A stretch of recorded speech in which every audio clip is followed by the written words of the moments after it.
started. So thank you everybody for jumping onto the Q&A today. I really, really enjoyed yesterday. I don't know about you guys, but I went away and a lot of stuff sort of just kept landing for me throughout the day and even this morning. And I was saying to Marie, one of the things that came up for me was that breath is like grace. You know, it's just, for me, grace has always been the most beautiful word. It's for some reason always just immediately filled me with love and grace. But, you know, I feel like when you take those big belly breaths, that's that opportunity to invite grace in. And for me, grace is awesome for combating things like shame. And I can't speak for you guys, but I know for me, shame is one of those really overwhelming, overpowering feelings and sensations that dredge up a lot of thoughts from the past. And we all know that generally our thoughts are either of things in the past or things in the future. And it takes a lot of practice to be in the present, and breath is a great opportunity to practice being in the present. So what I thought today is, let's just throw some questions out. You guys can share how you felt, what you got out of it. But was there anything anyone wanted to share, or Marie, that you wanted to share as well? I'll just let I said a lot yesterday. But sorry. What she said. Moving moving from that space of openness and that grace that you're talking, you know, someone else might see it as more light in their life, someone else might see it using it through the frame of grace, or someone could even just see it as nutrients coming into the system. And it's really beautiful to have that, I suppose, parallel in the vision of it. How beautiful that you've got that, Letitia, you know, with that beautiful breath coming into the body and offering that space. But maybe on the topic of shame, or awareness of what triggers of environmental influence can do, you know, the push and the pull of environmental influence can poke, you know, can poke the body, and it can open up a space of shame, or, you know, not enough, or regret, or all of those things. Now, shame on the energetic frequency of, I suppose, a vibratory field, it is the densest and most entrapped experience the body mind can have. But if you can poke it when you feel safe and allow it to move through the system, it can also be the most powerful, which is very good. It's like a little keyhole into more of ourselves. Yeah. So it's very, very beautiful. So great. You're on mute, Letitia. Thank you. Gina just typed in saying that she might not be very forthcoming because she's in a quiet office. So that is more than fine. You feel free to type away as you are. But did anyone have anything that they'd like to share about yesterday, how it made them feel? Maybe there was a light bulb moment, maybe something that has been said in this session already has resonated with you around shame. Now's a really nice opportunity to share that. And I think as the sessions and the weeks go by, and when I can figure out this video thing, it'll be great, because I think we'll start building that trust and that feeling of safety to share more with each other. And I think that that kind of community is really important, to feel supported in that way. So yeah, I invite you, you don't have to share, but if you feel to, and as I said yesterday, sometimes your questions will be a burning question in someone else's mind that they've been dying to ask, but we're a little bit too scared to. So did anyone else have any questions or wanted to share? Otherwise, Marie and I are happy to chat away.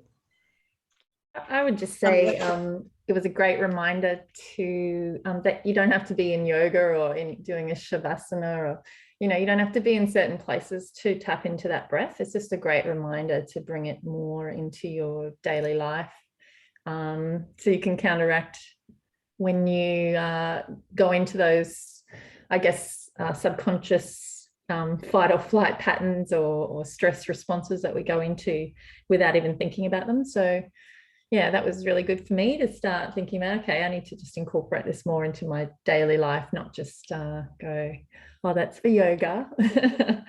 Yeah. Yeah. Yeah, it's that's an incredible insight. Now, if you can actually really start to embody that in micro moments throughout the day, you will see the power of it. What's incredible is that when you're a little child and you're learning how to drink out of a cup, right? You've got this cup and you're not doing it for hours on end in all the time. You're doing it in micro moments, you know. And the next thing you know, it's an automatic reflex. I can pick up this cup without any problem at all. And I can talk at the same time. It's a reflex, it's automated. Yeah. The beautiful thing with that belly breath is that you are regenerating all of your cells. You're cleansing all of your cells just through the power of choice. I just think it's a game changer. And if we can weave it through our day, yeah, I mean, it's one of the most powerful tools that you'll be able to embody in your life's experience. And it's transformative for well-being on a whole. A discussion around the throat area too. That was quite powerful in that I think that's where you, I don't know, talking about your throat chakra and things like that. Sometimes you really feel like that's blocked or you don't have a voice. In a lot of that stress and trauma response. So that was quite good. That's awesome. I love that you've resonated with that, because you're obviously into chakras or the more subtle energy of the world, but even on a physical, where you can see through the mind's eye of the limited states of the human eye, we're seeing on a physical state where that nerve that is dancing with the groin and in the shutdown tightens and restricts. Then that pattern becomes the reflex because it's played out all the time. That moment when you're a child and you were told to shut up, or you had to be quiet, or you got scared because someone or whatever the reason is, it mightn't have even been a lot of trauma for it to happen, but it ignited a feedback loop that became the automatic, because then it was ignited in the cell. Now, when you look at a body's physiological on a more subtle state within the cell, the history is held, or the blueprint of the history is held within the cell. And when the environment is conducive to ignite that pattern of influence, the ignition, it ignites the memory of all of the other traumas in the history. So it really caught into that. I call those guys rivers of response, or river of response, of even reactivity, where the neural network is fired and wired, and the next thing you know, you've got a pattern in your body that's like a tattoo in the system. Now, the way we move those energetic limitations is that through these types of processes, whether you're moving down a yogic path, whether you're taking a breath, a meditation, singing, dancing, any of the types of physiological moves, we can really choose to say, hey, I put that baggage away. This is very exciting. I create more fluidity throughout this network and allow it to cleanse and purge and allow it to move out the way. And it's very, very powerful, switching on your voice at that time, because you will have more fluidity in your voice. And the beautiful thing that rises there is that you will know when to be silent, and you will also know when to speak. It's a very powerful transformation that happens through becoming aware of where it's limited and allowing it to release through whatever practices you're embodying. And those micro moments of breathing into your belly, the intelligence of the organism knows exactly what to do to cleanse. I don't have to tell my body to cleanse, it knows what to do to cleanse. And it's really great. That's awesome that you really picked up on that one. Beautiful. One of the things that that I was thinking about, and it's been a bit of a subject for me personally over the past few years, maybe, is how certain relationships or certain people who come in and out of your life can bring up a lot of opportunity to grow, either forward or backward or stay stagnant. It's your choice. But, you know, when we do feel triggered by a particular person or people, and usually it's something that is said or done that, you know, there's that story and that repetitive narrative. One thing that I think even a couple of people brought up yesterday is, how do you catch yourself? How do you, like, when you're that, you've snapped into that place of, I don't know, seeing red or whatever it is, and all that sort of cognitive thinking and ability to control yourself is out the window, or you just plummeted into a sadness or whatever the emotion is for you. Is there a little trick or tool where, you know, you can just immediately snap to remind yourself to breathe? It's sort of like, for me, I'm like, is there a step before breathing that we can use to remind ourselves to breathe? It is a feedback loop that will be created through momentum. Yeah, you've already got the momentum of the energy of the relationship that you're in. There's two forces that have come together. Yeah, and now we're talking about people. So you've got this dance with a person. Let's take it's one person that you're being triggered by, and you've got a certain dance with that person energetically on a more subtle realm, and also in the patterns of that relationship. So the patterns of that relationship fall into sync when you're dancing, yeah? Then it might ignite in one person anger, and it might ignite in another person shutdown. So we might have a shutdown and we might have an expression in anger. Now, the question is to, what's my step to actually not allow that downward spiral of saying, because when we're in reactivity, we express often not always what serves the ecosystem of that space. Yeah, because reactivity is collecting all the crap that you've taken with you, a lot of energy and momentum, and it purges. Yeah. So this person over here has shut down because that's their history going through the system. And neither of the individuals are in the present state awareness. So the question is, what can I do before the breath? Well, the gift is you have awareness. Awareness is your number one to take you out of the dance.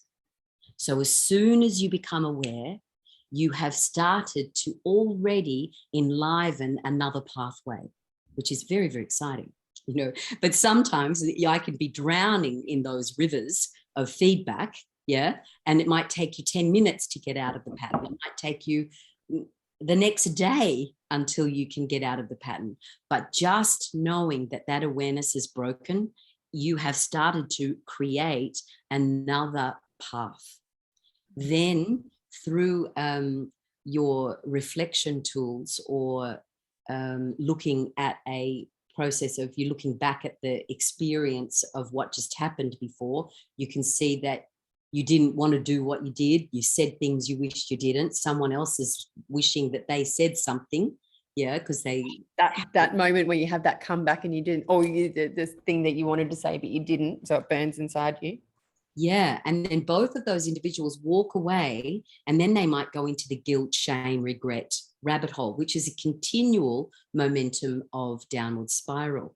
But as soon as I engage in the space of the breath, as soon I have given it momentum to a massive along another path. But first, in your questioning is, yeah, first takes awareness, but you might not get that awareness until the next day. And then that next day, you can then breathe, because in your awareness, you can start to breathe. And that is incredibly powerful in actually creating another way the next time you come to dance with that other person. Then you might be able to ignite the breath before you walk into the arena, because yesterday's scene was not where I wanted to play. So you come in and you're breathing, breathing, breathing, and then that state is different in this dance. So when this state is different, you will invoke another dance with the mirror of your world. Yeah. And it's a very powerful, I suppose, activation in awareness, is that I'm taking responsibility for my inside world so that I have at least the opportunity to influence the world around me. We have no influence on the world other than igniting the same density when we're in reactivity. Mm-hmm.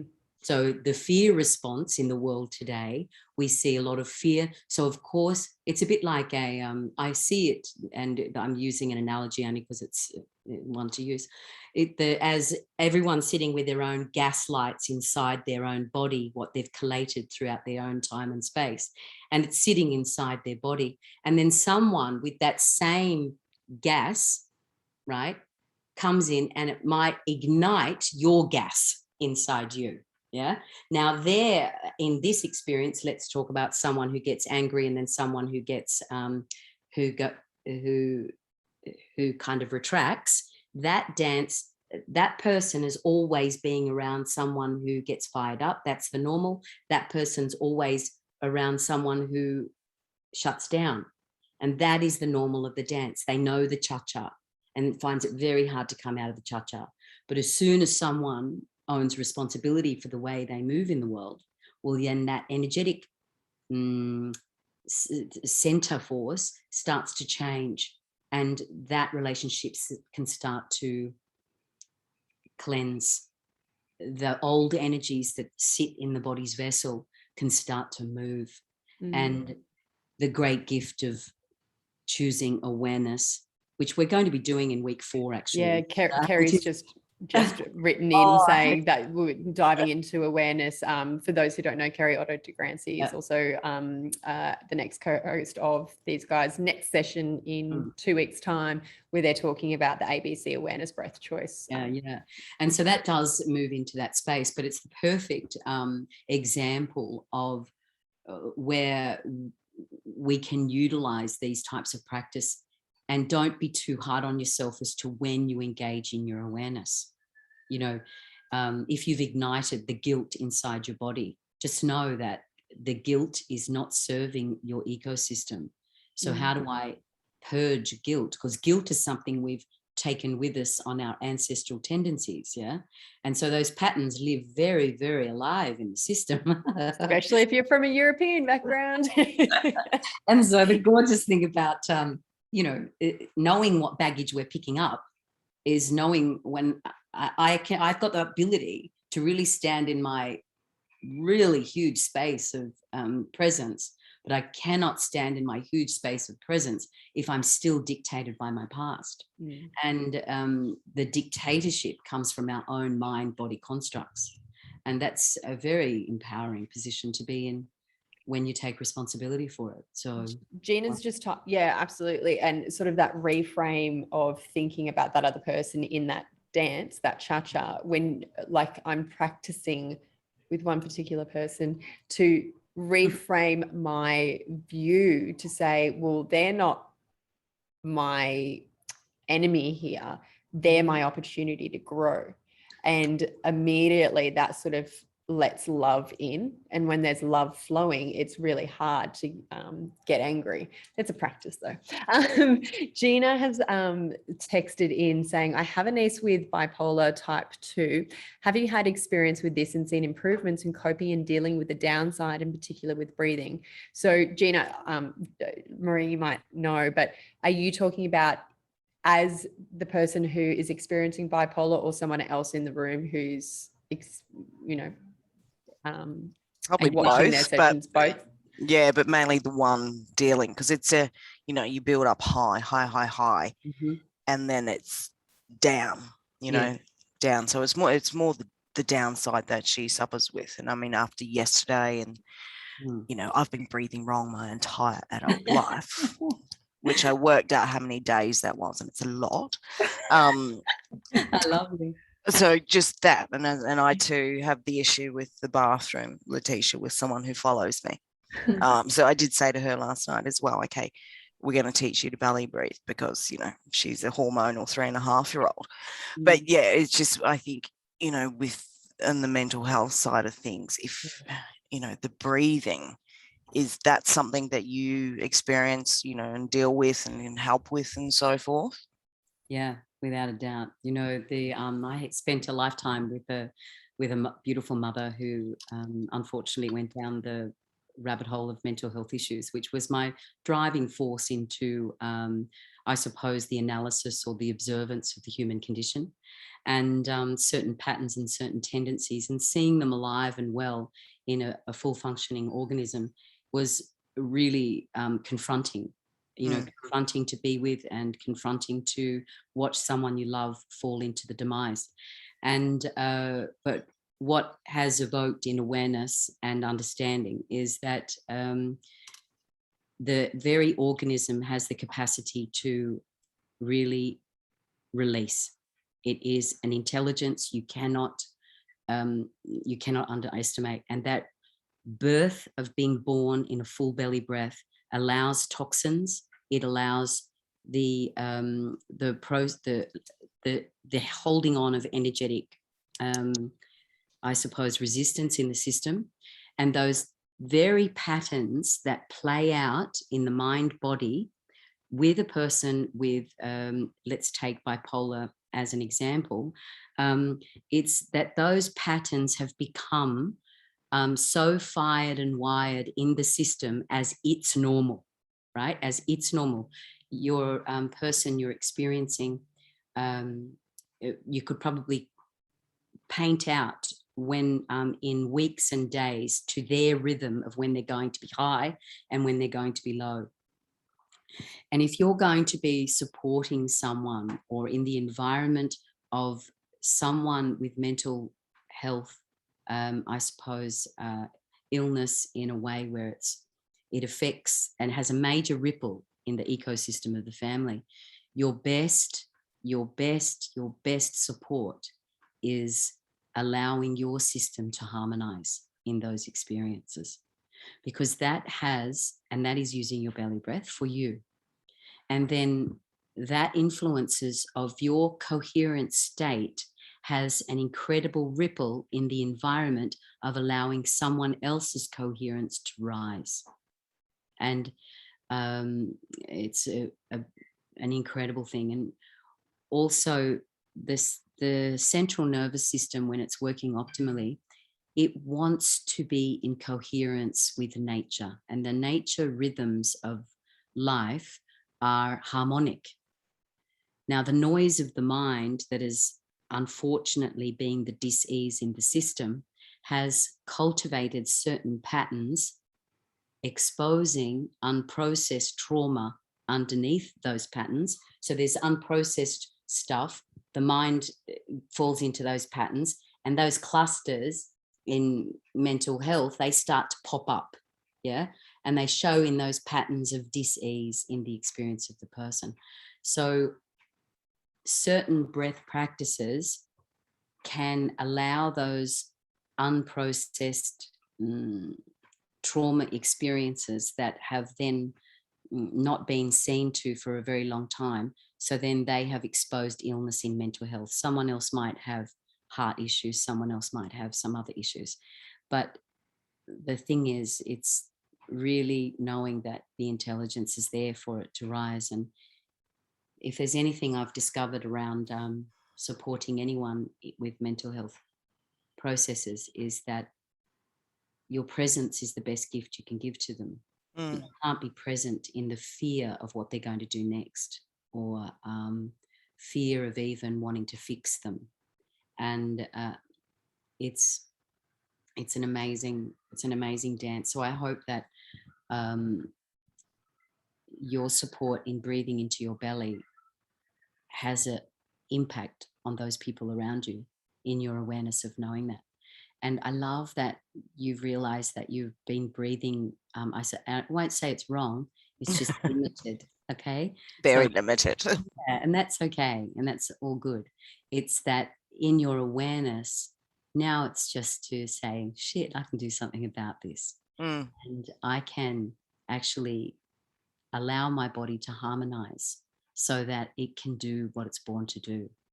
And bringing back to your 3-year-old child, you know, anything you say to her in her breathing, as soon as you say it, engage in it yourself, because your state is the one that ripples to the environment around you. It's not what, you know how we say one thing and do another?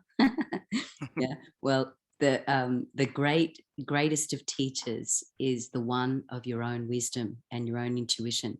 And you will have the words that you want to listen to yourself. So you'll say to her, honey, you've got to relax. But then, oh my God, how do I relax? Well, I've got to breathe into my belly. I've switched on. I'm saying to I'm safe. I'm good. I'm good. If you want to invoke that more in your child, well, then you be it. It's the old adage, you know, it's like be who you want to see in the world. But you can't just intellectually do so. It has to be a body experience. And your greatest of educator in this experience is you breathing into your belly when you see someone being triggered. It's really beautiful, right? Yeah. Because you walk into a room and you can feel the energy of the room.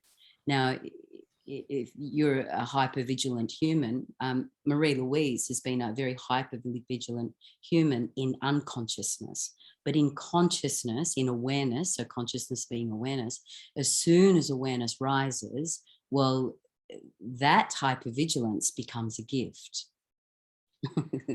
It doesn't become the dictator. Yeah. So a person who has had to be hypervigilant because of their environment has created patterns where it might be in dis-ease, but it's also gained gifts.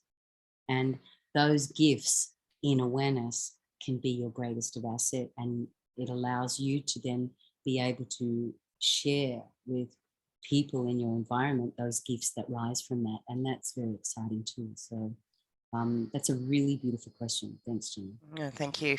Yeah. I'm just conscious of the time. It's 1 o'clock already. Time flies when we do these sessions, which is really, really lovely. Did anyone else have any burning question or thoughts or anything that they want to share? Just to sort of...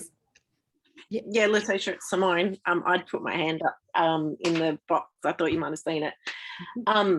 So interesting what you just said then, Mary Louise, about the awareness.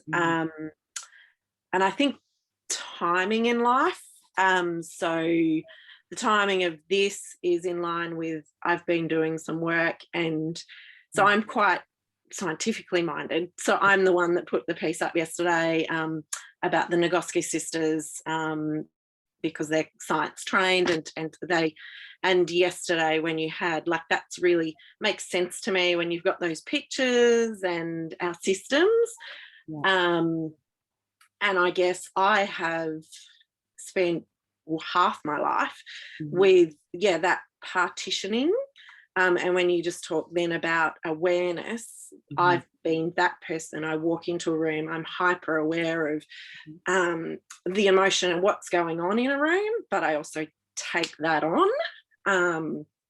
But I have been very bad at, I can't find space for myself.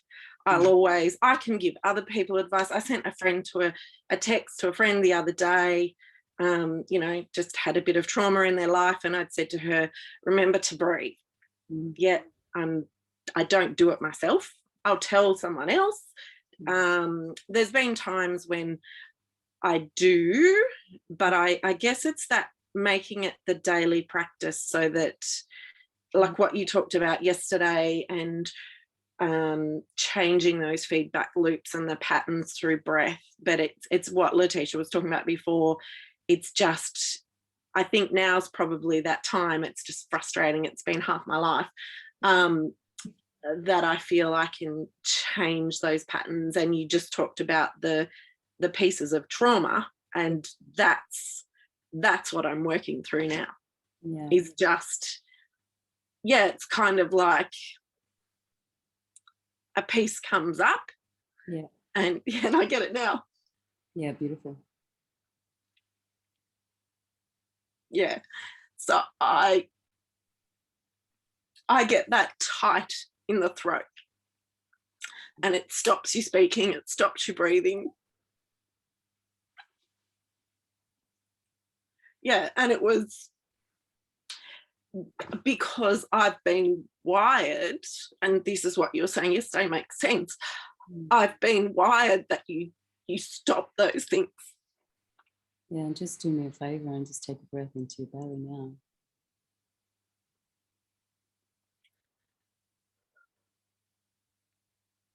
And just moving your head from side to side while you continue to breathe.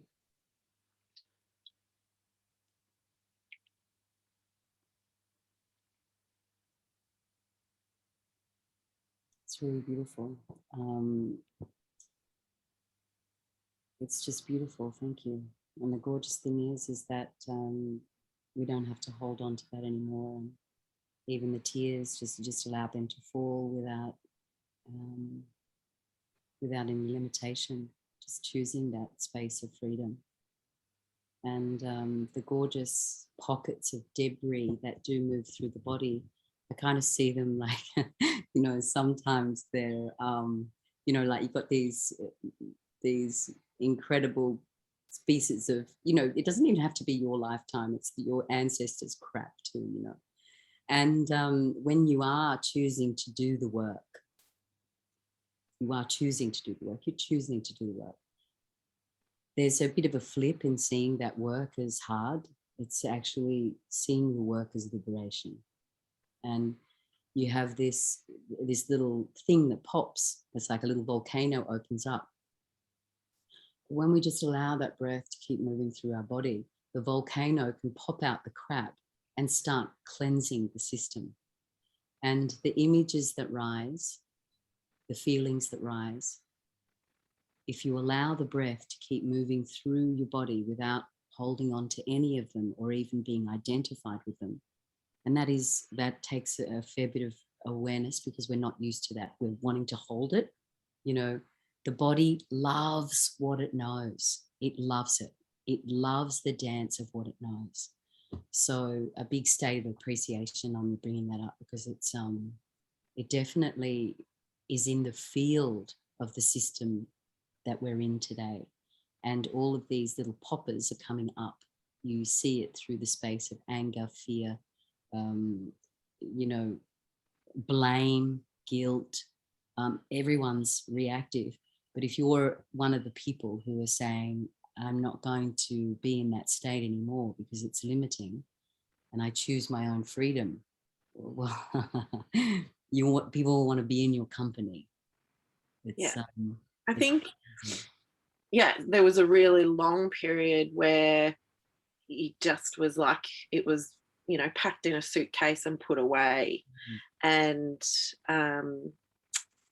that was in my 20s and when our kids were little and life was kind of fun. And then, in the way I think it should be. And then, some things happened in my work life 4 or 5 years ago, and that was really stressful. And it's kind of then it's just crept and it's just kept creeping in, and then it's just all collided.